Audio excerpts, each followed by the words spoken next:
While the June 30 deadline imposed by anti-immigrant groups is illegal, fear is rising amongst foreigners as they are being warned to leave and some reportedly threatened with violence.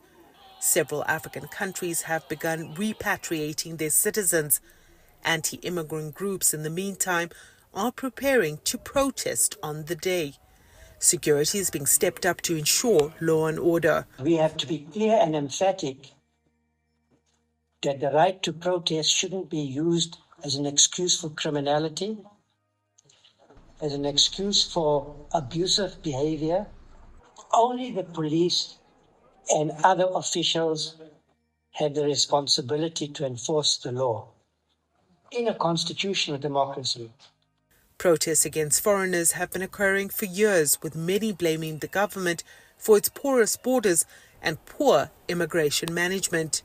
Anti-foreigner sentiment is not new in South Africa. It's been there for some time. I worked on surveys for the South African Human Rights Commission in the late 1990s. All population groups held pretty reactionary views about foreigners. They're responsible for unemployment, for crime, for the narratives that you hear 30 years later today were very much on the table then. But the difference was that they weren't coalesced into some kind of social movement or political organization. They hadn't been weaponized in the way that we see now. So you have a broad-based sentiment which has been weaponized through organized protest. So there is a level of organization this time around that we haven't seen before. $36 million is being spent on extra police and security that will be deployed in provinces across the country. The army is on standby should they be needed. We cannot afford a repeat of what happened on July 21. And in this case, we also have situations where people are making inflammatory statements on social media, statements that they are going to expel people from our country themselves on the 30th. And we see that kind of behavior already. This is Fordsburg. It's usually quite a busy node in the Johannesburg CBD. There's lots of trade and lots of businesses here. But today, as you can see, most of the shops are closed, and that's because business owners are worried about possible looting. They're hearing about sporadic marching and protests against foreigners. South African private security has also come on board to protect businesses and infrastructure next week.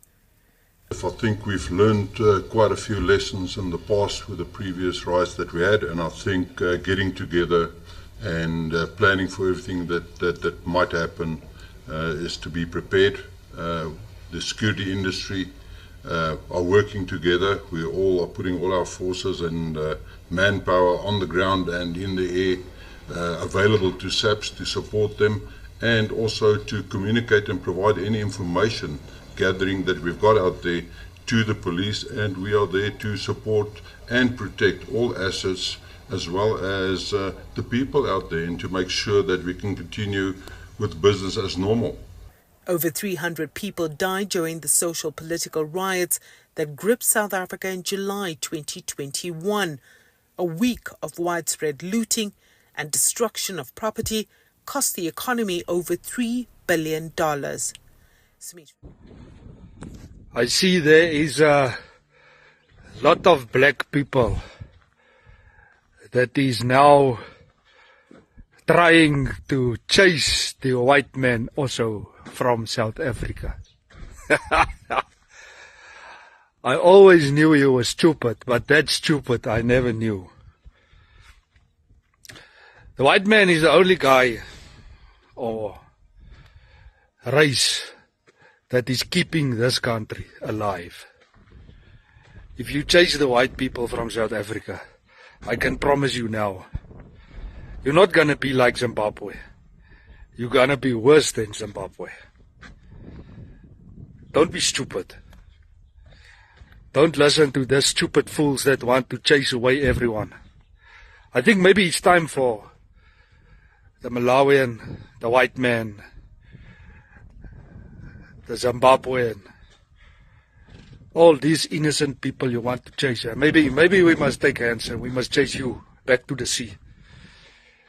Because you think this country belongs to you. It doesn't belong to you, my brother or sister. This country, it belongs to everyone that stays in South Africa, that's making South Africa a better place. You making South Africa a worse place. We must chase you. You must go to the sea. Because all you can do is march. It's all you can do is march. I'm not happy. I'm gonna march. I'm gonna toy. But you don't know how to work. You don't know how to make things better. You don't know how to build. You know how to break down. That's all you know.